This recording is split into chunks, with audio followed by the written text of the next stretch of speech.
10 years is kind of a big deal, celebrating 10 years. Thinking about this last year, Ryder, how has it been for you personally? And how has that kind of shaped how you're seeing the next phase of Bullet Journal?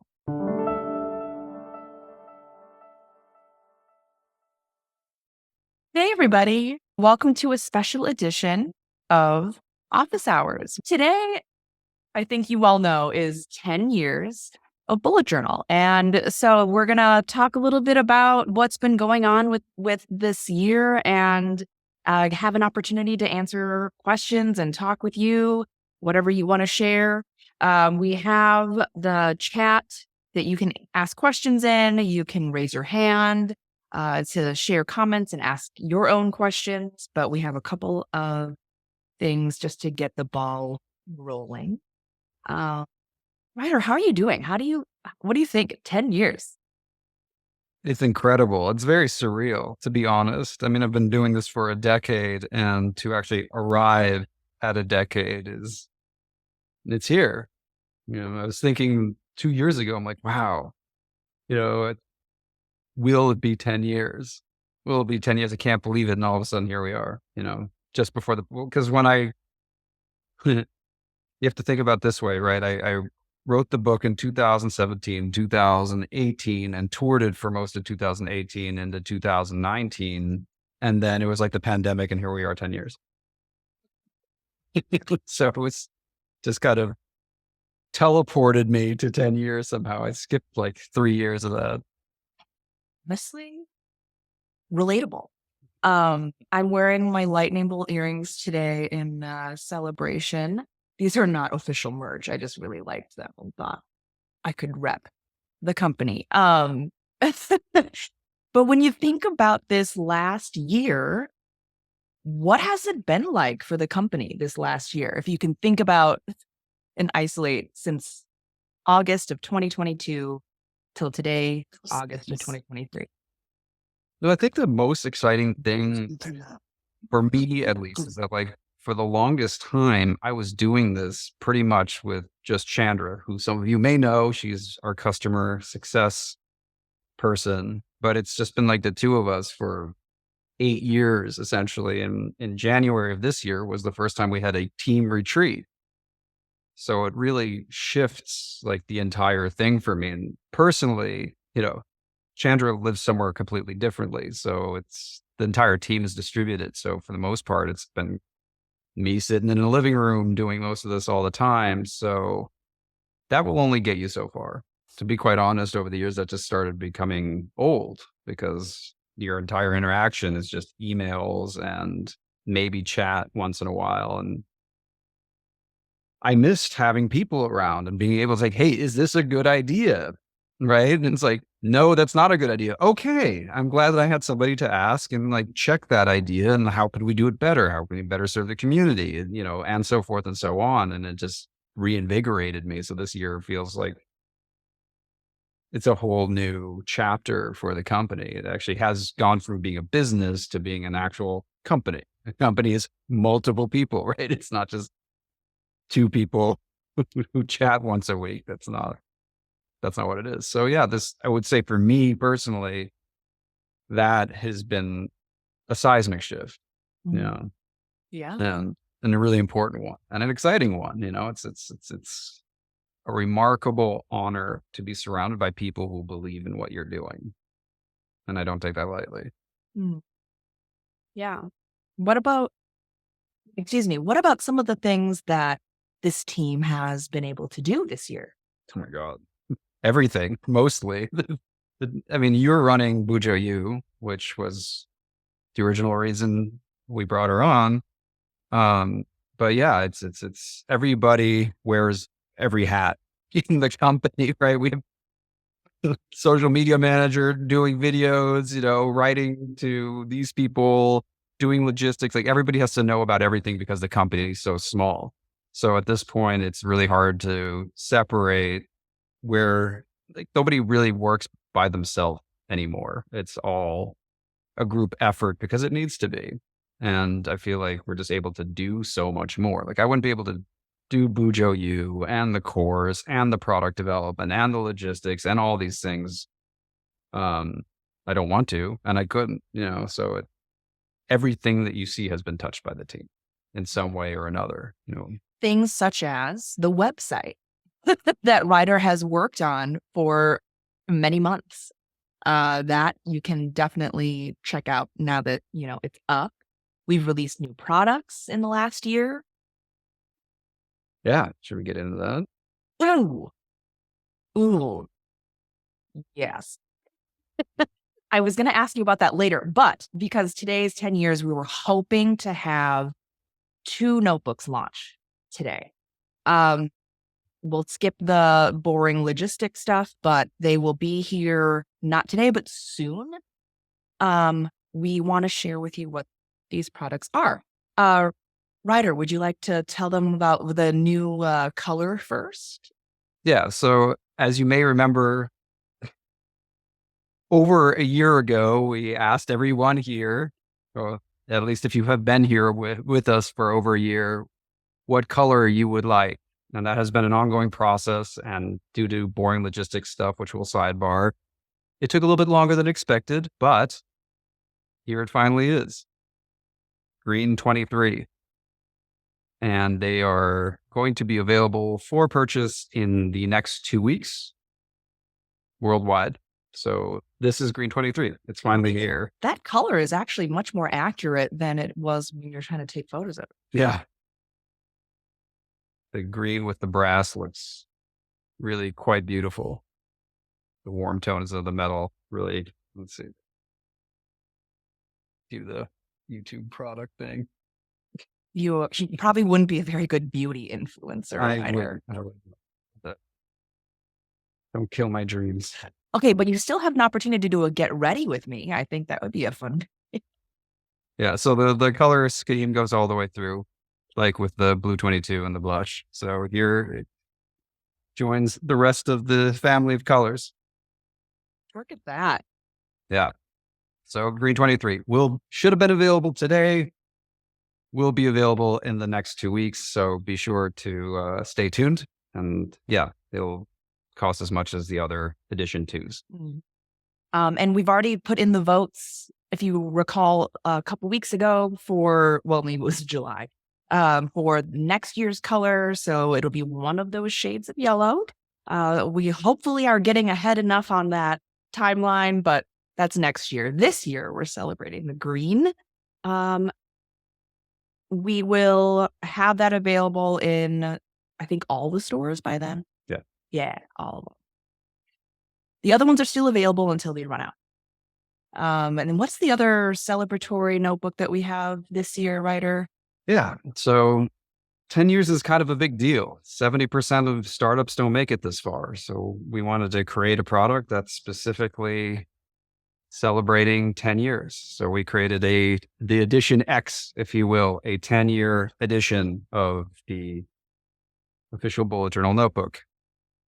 It comes in this collector's box. Okay, maybe you wouldn't be a bad beauty influencer. So let's do the thing where it comes with a little note from yours truly. And on the flip side of that note, it has a little poster that I keep as well, just to remind me why we keep doing these things. So look at this signature. It looks so good. Sorry, you put that. And then, so the notebook itself looks kind of like an edition 2 because it is, but it has 2 decided differences. So it's got golden gilding around the outside.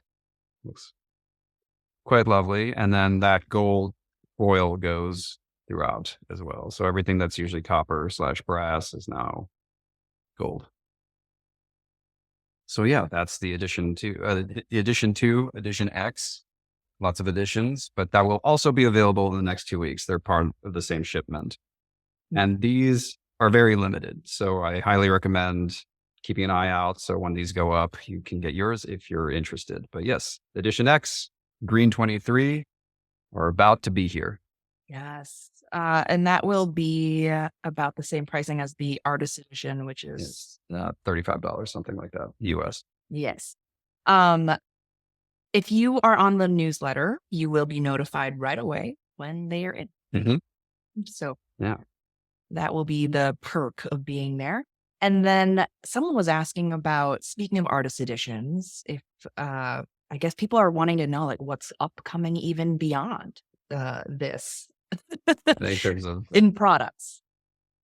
products, yeah. So I have to get a little bit into boring logistics stuff. We can't produce products as fast as we used to just because the supply chain is still kind of a mess. So we're trying, it gives us an opportunity to really be in integrity with our word, which is to really be intentional about the products that we're creating. So there is a product that we've been working on for quite a long time that will be launching in January, and I won't be talking too much about that. You'll have to stay posted, but it's a completely different thing for us. Well, not completely different, but it's not a variation of what we have so far. That's exciting. The artist edition is something that I want to keep doing, right? We have an incredible amount of really talented people in this community, and I think it's a shame that, why not work with them? And a lot of them are also people that, don't have very large audiences, and why not give them a platform? That's great. Like, we can help each other out. I can showcase incredible talent and they make our products look beautiful. So yeah, that just makes a lot of sense to me. I want to keep on doing that. I think we're going to go about it a little bit differently because a lot of it's kind of just been like us looking for stuff. And I think next year we're going to get the community significantly more involved in helping us source the artists to do this. A question that comes up is like, are we only going to use bullet journal artists? And I think that's where we start, but not necessarily exclusively. If we find somebody whose vision aligns with our values, I think that that would be something we were happy to explore as well. Yeah. Yeah. So, I mean, if that person might be you, you can, volunteer yourself as tribute or, make your friend volunteer you as as tribute. The thing that we look for, I think you should know, is that like line work works really well for the kind of production that we have. So instead of doing like the wrapping that can do a lot more variation in art types. Mm. Am I getting this right? Yeah, I think line work, we like doing foil stuff just because I think it's like really timeless and classic. And I feel like a lot of the times when you do wrap work, especially like with watercolors and everything, which looks really beautiful on paper, it looks not great when there's like gloss over it and everything. It starts feeling a little bit plasticky. So we usually look for very clean line work because it lends itself to embossing. That's the short version of it. But there's a lot of creativity that comes in that, different cover colors, different kinds of foil, that kind of thing. Like last time we used white foil, which I hadn't seen before in Annie's edition. So yeah, but that's kind of why we go into that direction, because it just creates this look that I think is classic, timeless, and sets it apart. Mm-hmm. But there we do have one in like development, but we would love more because it does take a while to go back and forth and stuff like that. So we're always taking recommendations and suggestions for future artist edition. So, great. Given thinking about this last year, Ryder, how has it been for you personally? And how has that kind of shaped how you're seeing the next phase of bullet journal? Yeah. I think that what's interesting is that I feel like I have a head start, just like with bullet journaling, because I've been working on it for so long. But I'd like to believe that the things that I experience with my own practice is something that's available to other people. I certainly know that the challenges that I face are very widely available to the population. And something like I struggle with things that everybody else struggles with, including productivity and procrastination, all these things. I created the bullet journal method because I needed it. It's not that like I created it, now all those problems are gone. I continue to develop it because I still need it. And I continue to find things that help me. And oftentimes the solutions that I present to the audience are at the end of a exploration, right? So I'll have a challenge. Life is good and very generous at handing those out. And then I find tools and ways to deal with those challenges. And when I do find something, I kind of process it and systematize it into something that people can execute inside their notebook. And I have been doing a lot of research and training in very specific areas and topics that I haven't talked about too much yet, like a little bit here and there. And for me, I feel like the more challenging a problem in my life, the more important it is that I offer what has worked for me. So I'm wrapping a lot of those things into new experiences that I hope to be offering in the next year. So a big thing for me is to teach a live cohort. And what that's going to look like is TBD, but it's going to be more about the bullet journal for me is a tool, right? The bullet journal method, it's not a notebook, right? We use the notebook in order to execute a methodology, a framework of mental models that help us be more intentional. And I always talk about like the what and the why and the intentionality. And for me, one question that keeps coming up from people is like, talk more about intention. What is purpose? What is why? What is underneath those things? What powers that tool, right? Where does that stuff come from? And the experience is going to focus much more on the real core of what we actually end up using our notebooks for. Like the notebook is the vehicle. It's not the beginning. So I know that's super vague, but that's really where my interest is. Why do we do what we do? And how can we be more aligned with the version of ourselves we want to be? And in my own personal journey, that's kind of where I focus on. For example, for the last year, I've been part of a very intensive mindfulness training program to actually become a certified mindfulness teacher, a meditation teacher. And a lot of that's playing into the way that I think about this, because bullet journal is just one expression of wisdom that's been around for thousands of years and comes from a variety of different cultures. And I feel that what I can provide is a very specific way of accessing this wisdom, if it makes sense. Wisdom that has been rediscovered in a variety of different traditions, different paths, same mountain, that kind of thing. And for me, a lot of the terminology and a lot of the language and the systems are really obtuse and unhelpful, but the information is really valuable. So I feel like my job is kind of translating what I learn into my version of this, like being as respectful as possible to the source material and then adding my own perspective and then offering it to people and in a way that it hopefully can help them in the way that it helps me. It's just different language. Yeah. I mean, and group learning is such a powerful experience. Oh yeah. Yeah. So that's excellent. Yeah. Being a student again, like real student, like I have homework and stuff, it reminds me of how important it is to be like, hey, do you guys get this last chapter? Cause like, I totally did not understand it. I'm like 43 years old. And I'm like, I didn't get the homework. Like I didn't understand the homework assignment and just be like, yeah, I didn't either. Or did you think about it this way? And I'm like, we need to create more of that. I mean, you have some of that going on with the experiments, right? These communities that are actively figuring these things out together. And I want to be creating something like that on a like longer time scale. So this cohort will be like months. It's more of an experiential learning framework and approach that I'm really excited about. I'm really excited to spend more time directly talking with many of you who are interested in this. And yeah, that's kind of what I'm working towards right now. And it's really exciting and incredibly difficult to get this right. So yes. I'm really excited about that. Really dope.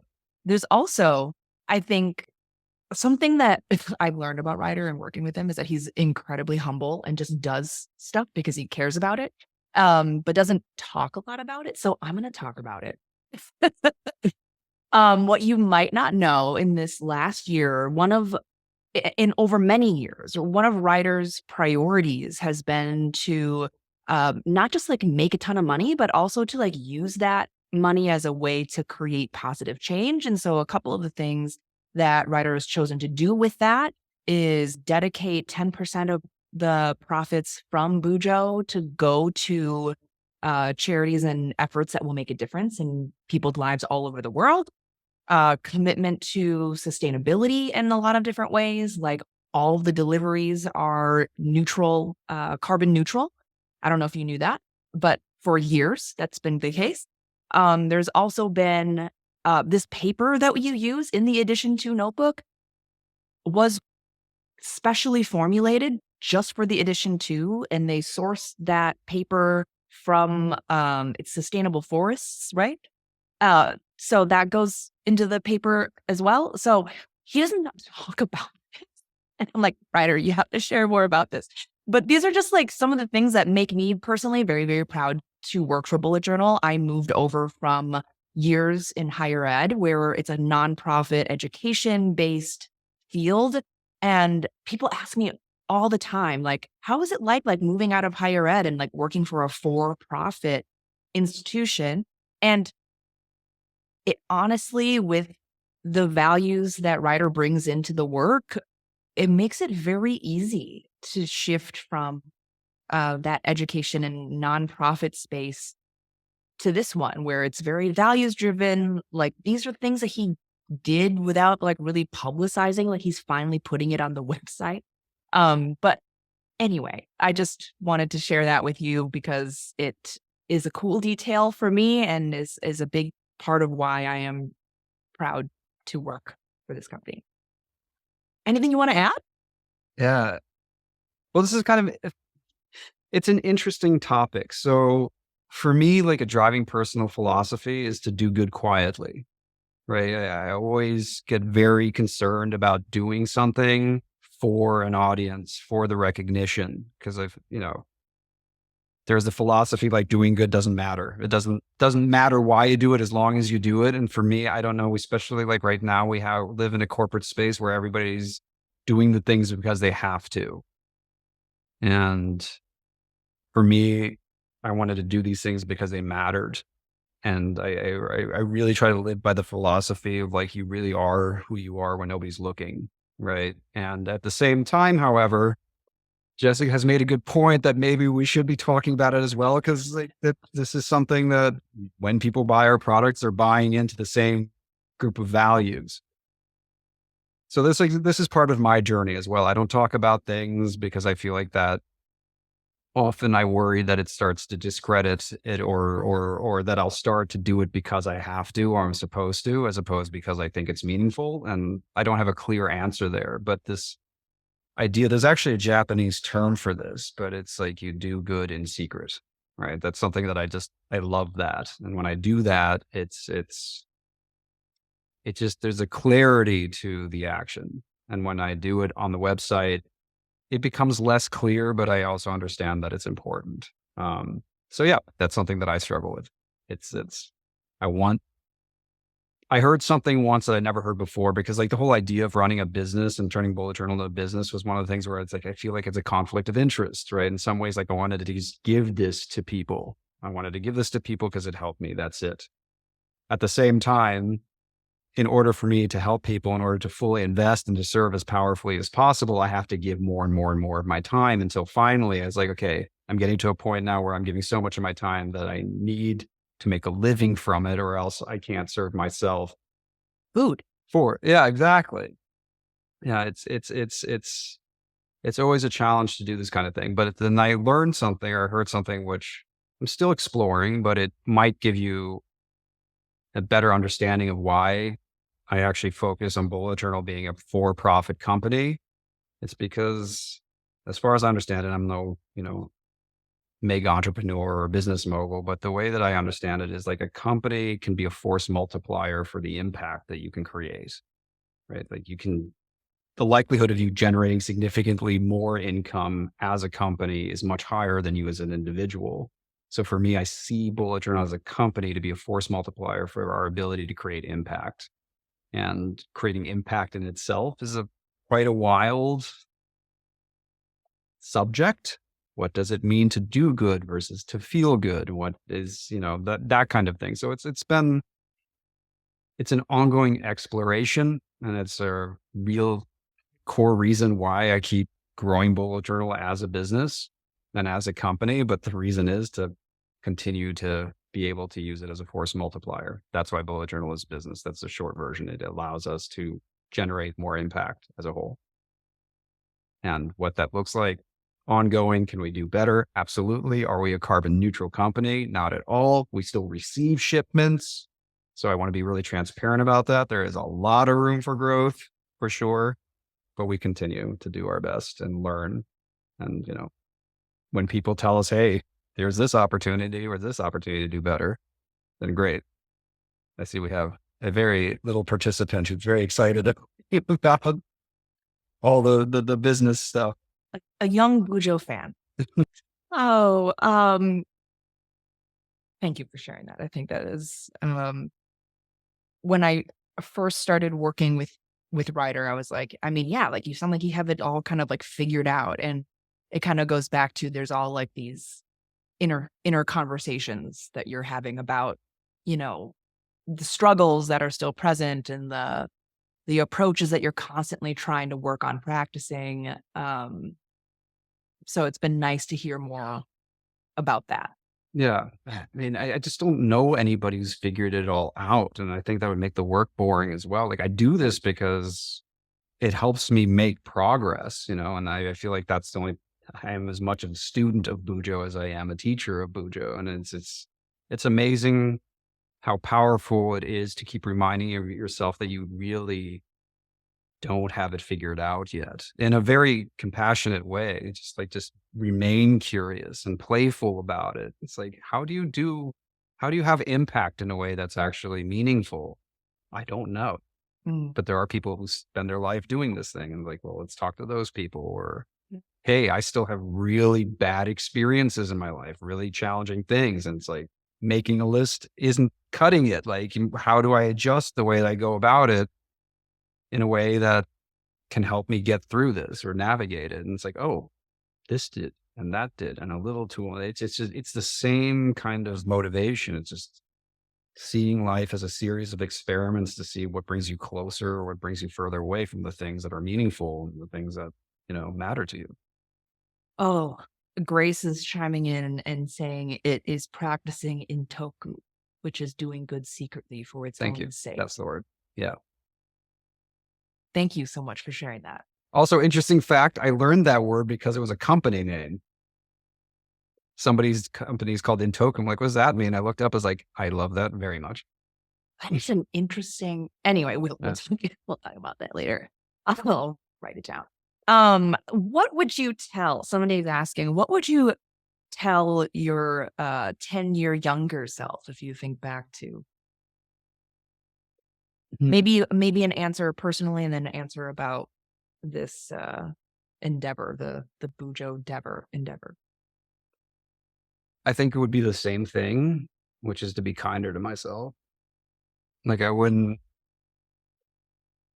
change anything because I do feel like there's to get really geeky. I do think there's like this like time paradox thing. I wouldn't be here if something changed, right? If I did something different, like don't do this, don't do this. Like I feel like every challenge and every failure is feedback, right? And then I think that I would create a distinction for them. And it's a distinction I'd like to share with you, which is a really powerful distinction for me. There's a difference between right and wrong and good and bad, right? So you can get something wrong, which doesn't mean that you're flawed or broken or that you're a bad person or whatever, right? It's like, this is just not the way this is going. This is not working for what you want to create. And for me, like that was a distinction I didn't really have. It's like, oh, I messed up. I can't do this. It becomes like an identity, right? I'm a failure, not this is a failure, that kind of thing. And when I was younger, I took failure so personally, and that created so much unnecessary suffering in my life, right? It's like, yeah, this didn't work.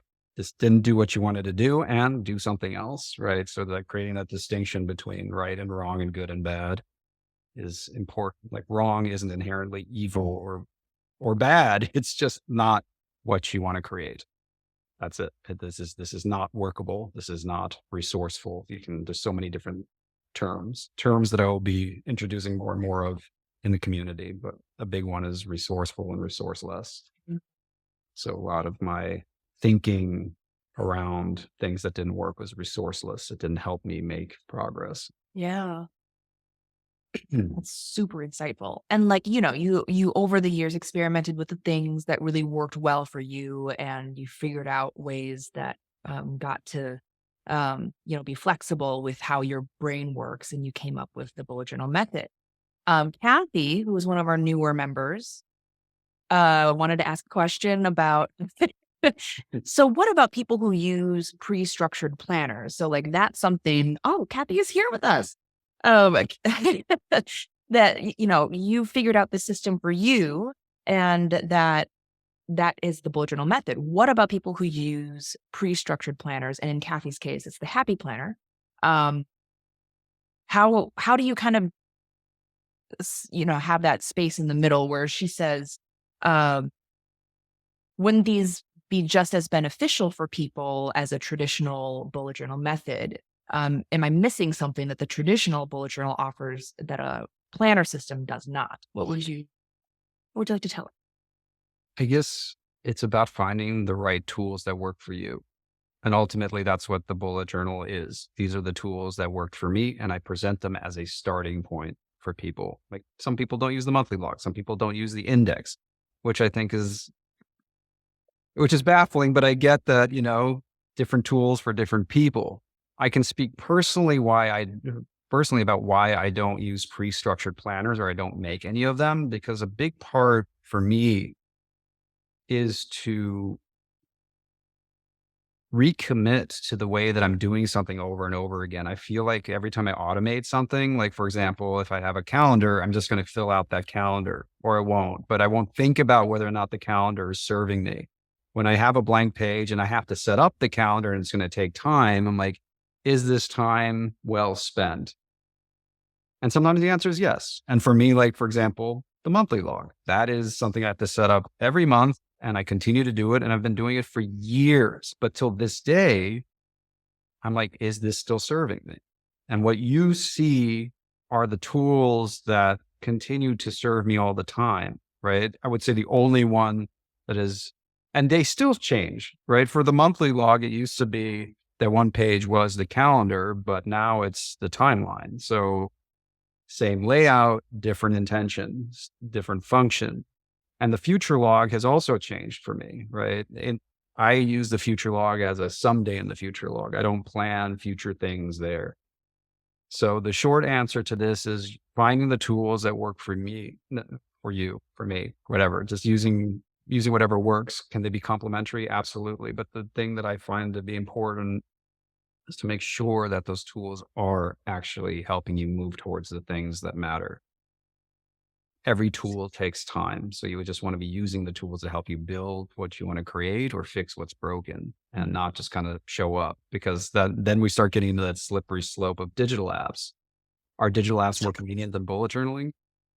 For most, yeah, for sure. Right. It's much easier to do things in a digital app, but I also find that over the long term, it doesn't actually help me move forward as quickly. That's why I keep coming back to bullet journal as the beginning point. Yeah. And having the method, right? Because you're some of you are saying this in the chat. Bullet journal it's a notebook, but it's a process. It's a practice, and that is the differentiator. And if you can do that in a structured planner, then that's great. If that's how that really works well for you, like that's awesome. But it's that the rituals that really drive the practice. And I think you can log in a pre-structured planner, like you can do that. But again, getting back to just the rituals that really make it the driver, like intentional driver of your life. Um, and for me, every time I tried to go back, I wanted to test that hypothesis every once in a while of using some pre-structured planners. And maybe it's the Sagittarius in me, like the fire sign is like, don't tell me what to do. But like the pre-structured nature of it all really made it feel super limiting for me. I wanted to be able to turn the page and do literally whatever I wanted and have it be whatever I wanted it to be. Um, so, I mean, take that what you will. And then the other piece of that, as we celebrate 10 years of bullet journal, there is a shocking amount of variety of definitions of what bullet journaling is and looks like out there in Beyonce's internet. What would you say? Because we know what the method is. We believe in what is possible with the practice of bullet journaling. And knowing that there are people out there who think of it as only an art portfolio, that think of it only as you have to color and be artistic, who will then never really get to explore the practice because of this misconception. This is something you've been dealing with for a very, very long time. It is. How do you deal with it? And what are your words for the rest of us who are like, I just want you to see what this really is? Like, what would you say? It really depends on the person that you're talking to. So this is actually a challenge that we face all the time because people have different understandings of what bullet journal is. So when I have this conversation, it's a very different conversation. Some people are like, it's a pure art form, right? Like this is only about having a beautiful notebook. That's one conversation. It's purely about productivity, right? Like, that's a different conversation. It's about minimalism. That's a different conversation. So I would wrap it up. It's like, what are you trying to accomplish in your life? Like that's the first one, right? What is your intention in general? Becoming intentional. And this is a methodology to help you get to make progress towards that end, right? Like I think on the productivity end, a lot of it is based around about process and around outcomes, right? I'm going to do X and then I'm going to get Y and then I'm going to get Z, right? The outcome is at the end. And in my own personal life, I feel like that's backwards, right? The outcome, the thing that you want has to come at the beginning. That's the thing. It's like, I want to not become more productive, or I don't want to become a better teacher. I want to be more productive. I want to be a better teacher. That's what I want to have now. That's my intention. And then the process is there to help you be that way all the time. So like, that's where intention comes in, right? It makes it immediate. It brings it into the present. That's the difference between an intention and being intentional, right? An intention is a commitment to a process. Intentional is the expression of that process when you're actually doing the thing. So when you set an intention, every action you take helps you be that way immediately, right? So I want to be a better parent. Okay. Are you spending more time with your kids? Are you, whatever you define as being a better parent? You're succeeding. You're succeeding. You can, that kind of thing. And then with people who think that it's artistic, it's like, well, why do you want to be artistic again, right? It's like, why do you want to be productive? Why do you feel like the need to express yourself creatively? And then all of it comes back to what is it that you're trying to create? Who do you want to be? What version of yourself do you want to be? And this whole methodology helps you really develop ways to be more aligned with what you value. That's it, right? I keep talking about this, aligning your actions with your values, no matter what those are, right? And some people express themselves creatively because it's a way that it lights them up. It's like I can really connect with my creativity and like the rest of my life, I have no place for that. And that's wonderful. It's when there's I'm supposed to do something a certain way, right? It's like, I need my notebook to look this way in order to be happy, or In order to get likes on Instagram. and like likes on Instagram, or I need to like complete everything on my task list to feel like I'm relevant or feel like I'm actually contributing to something. It's like putting this outcome very far out in the future in the unknown. So for me, Yeah. bullet journal is about just like being Right. intentional here and now in the framework of intention. And in the framework of the method. Like, I'm going to just say here that like, I usually compare this to like yoga. Some instructors are like, do whatever feels good in your body. And I'm like, there's a safe way to do it. And like, The same thing for bullet journal. There is an idea that like bullet journal is anything. Um, and that technically is not true. Yeah. No, it's not. I mean, It's technically not true. yeah. And so, I mean, if we want to get right down to the practice of it, the thing that I always recommend to people is try it out the way that I teach it. There's a reason why I teach it the way I do, especially after 10 years, it's been refined over and over and over again. And again, that's the beginning to your practice, right? Here's the foundation that I found to be really valuable. Try this out 2 to 3 months and look at the videos. They're super basic. No art is necessary. Art is welcome if it serves. And figuring out what serves you every day, every week, every month, like that's how you start to build up an awareness of the things that actually work for you. And the framework that I create is there to help you cultivate that self-awareness. That's it. That's really why I think it's important that people start with what we create. Again, 70% of startups don't make it. There's something about the way that bullet journal works. And hey, I'm as surprised as anyone else, right? It worked for me. I never thought it would work for anyone else, but there's a reason why this recipe of, the collections and the reflections and the rituals coming together works. It works. So start with that and then make it your own.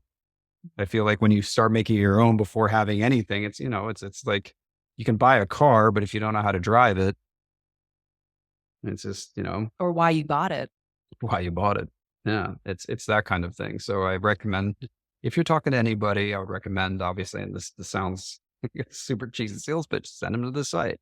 Learn for free, right? Also, if you're interested, with the launch of the new site, we created a new program that's for free for everyone. Again, we were trying to make this as available, but for 30 days, you get a series of emails, not 30 emails, but over a series of 30 days, you get emails helping you learn how to bullet journal. So if you're new here, that's a great way of doing it. Doesn't cost anything. You just sign up for the newsletter and yeah, you'll get a series that teaches you how to do this. And it teaches you how to think about how and why you do the things that you do. That's a big part of bullet journaling. It's self-inquiry. Why does this matter? How is this making me feel? Are the things that I'm doing helping me feel the way that I want to feel? Helping me experience the things that I want to experience? Tasks, events, and notes. They triangulate to give you a different lens that you may not have had before. So start simple. Start with the basics. It's a 4.5-minute video, and be patient with yourself and see it as an experiment, right? This whole thing is supposed to be playful. Oh, did this work? No. Okay. Will this work? Yes. Great. That's it. That's all we have, right? We just keep on experimenting, finding things that work, and then moving on to the next experiment. If somebody is already on the newsletter, how can they get that 30-day? Same thing. They just put their email in again? Yeah. Oh, nice. Okay. So feel free to go back to the website, newsletter, sign up for that, and hopefully that just makes it start. Hey, nice. And if it doesn't, let us know. Again, we launched the site last week. We're still ironing out the bugs. It's hundreds of pages. And if you haven't seen the new website, I invite you to check it out. Hopefully the website now does a better job of kind of expressing the fact that bullet journal isn't a notebook, or that we're not a stationary company, that we use notebooks because we think they're powerful tools. And I love notebooks, but there's something else going on. It's what you bring into the page and what you take with you from the page that really matters. Yeah. I mean, it's like form and function, it's the form is just different ways to get to the function. I know that as someone who's done art in my bullet journal for years, like there's a whole range. Like sometimes I use stickers, sometimes I used watercolor, sometimes it was like really intricate in patterns. I did like Star Wars stuff in there for a little bit. And now it's literally like highlighter, ... The evolution, it's really fun to look back. Someone was asking earlier, like Chris, I think, was asking what you do with all your finished notebooks. And that's going to be a question next week in Bujo U. So stay tuned on that. But, You have yours behind you. I do. I was like, Literally I put them right there. But you have way more than that. I do. So, we'll talk about that next week in Bujo U, Chris. Where was one more thing that I was going to say? Yes, it is still bulletjournal.com. Check it out. Honestly, it's super cool. um, so many fun new additions. And if you find anything being a little weird, please do let us know. Again, it's a website. It's things slip through. Oh, here it is. When is Bujo Khan? Okay, so let's talk about Bujo Khan for a second. This is a question I've been getting for 10 years. Here's the thing. I'm absolutely open to it. And for me, I need to have a real good sense of how we can provide true value. Because a lot of times when people think about Bujo Cons, like this is a stationary convention. And for me, stationary is a part of this, right? And for everything that we show up with, we want to be really intentional. What does it look like to create a convention around living an intentional life? And that answer to me is not clear. I feel like there's a kind of gut reaction, but Bujo Khan should really be an expression of our values in a really powerful way. And I don't have a solid understanding of what that would look like yet. Not saying it's not possible. I am open to it. Love to meet everyone, but I feel like there's a joke happening in the chat. Matt, he goes, what would Bujo cosplay look like? And then he says cosplay equals black t-shirt. You're looking at it. Can you imagine the convention center when people show up and there's like, I don't know, 5,000 people dressed from head to toe in black? I feel like that might cause an incident. Like wherever there are, it's like there are thousands of people dressed from head to toe in black going into this building.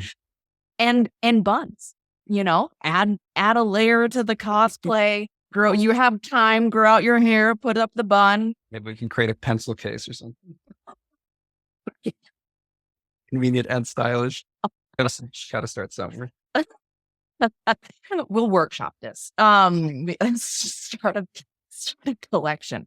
I have some ideas as to what a Bujo Khan would look like, but it's like there are a lot of ideas and a lot of logistical things that go along with this. Maybe we'll show up at a planner conference at some point, but I think there's a lot of opportunity here for things like what Anouk was saying, a live tutoring session, some keynotes, some roundtables, Q&A.